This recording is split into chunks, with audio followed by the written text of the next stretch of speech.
புது கலர்ஸ் புது ஃபேஷனோட தி சென்னை சில்க்ஸ்ல இந்த பொங்கலை ஓஹோன்னு கொண்டாடுங்க. தி சென்னை சில்க்ஸ், ஸ்ரீநகர், வேளச்சேரி, குரோம்பேட் மற்றும் திருவள்ளூர்.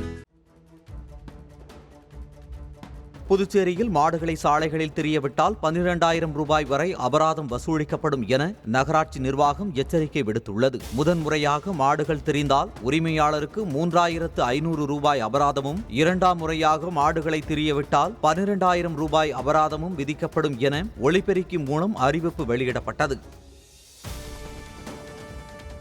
மாடுகள் பொது இடங்களில் திரிந்து பொதுமக்களுக்கு இடையூறு ஏற்படுத்துவதாக இருப்பதால் மாட்டின் உரிமையாளர்கள் அவர்களுடைய மாடுகளை வீட்டில் கட்டி பராமரித்துக் கொள்ளவும்.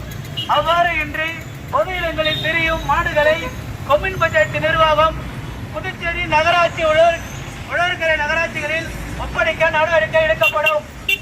முதல் தடவை மாடு பிடிக்கப்பட்டால் அபராதம் 3,500, அதே மாடு இரண்டாவது முறை பிடிக்கப்பட்டால் அபராதம் 12,000 ரத்து செய்யப்படும்.